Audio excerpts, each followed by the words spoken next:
Bibingka. That's what we call bibingka in the Philippines. Rice cake, rice cake. Rice cake. Is it yummy? Rice cake wrapped in Anong English na? Banana leaves. banana leaf. Bagong lang na pa.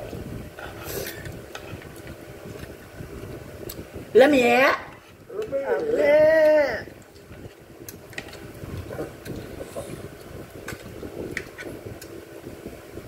Emidura kay Roberto. Why the vegetable is too overcooked? Mama, vegetable.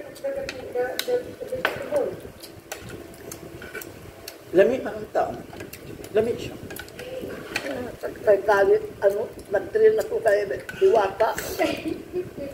Nag-train ako kay Diwata pagluto. Wow, sana all. May Diwata talaga siya nag-train. No, Diwata. Bigyan ka Diwata ba? second joy. Ada ba, ada. Diwata. Second. Sa akin na, nag-reply sa akin na. Diwata. He said, Mami, sabihin pala sa akin, when are you going to Di ba bigyan yung cellphone? Wala pa rin. Nandang si Diwata o sa unang hirit. Araw-araw. Unang hirit. Ayaw doon niya ayaw doon niya mag-artista dahil mas mag-focus naman siya sa business. Nakakapagod daw.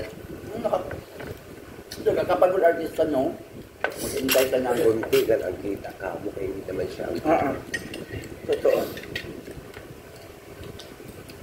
Matalino dito si Coco Martin. Kinuha siya. Ayan, everyone, bibingka galore with ayan, Robert Algie with his very delicious coffee galore. Wow. Wow.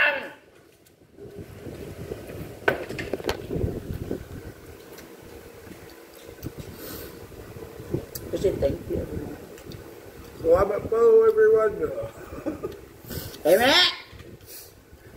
Yan, that's Sorry. Roberto. Lamig kayo. Ang mga ano na Roberto.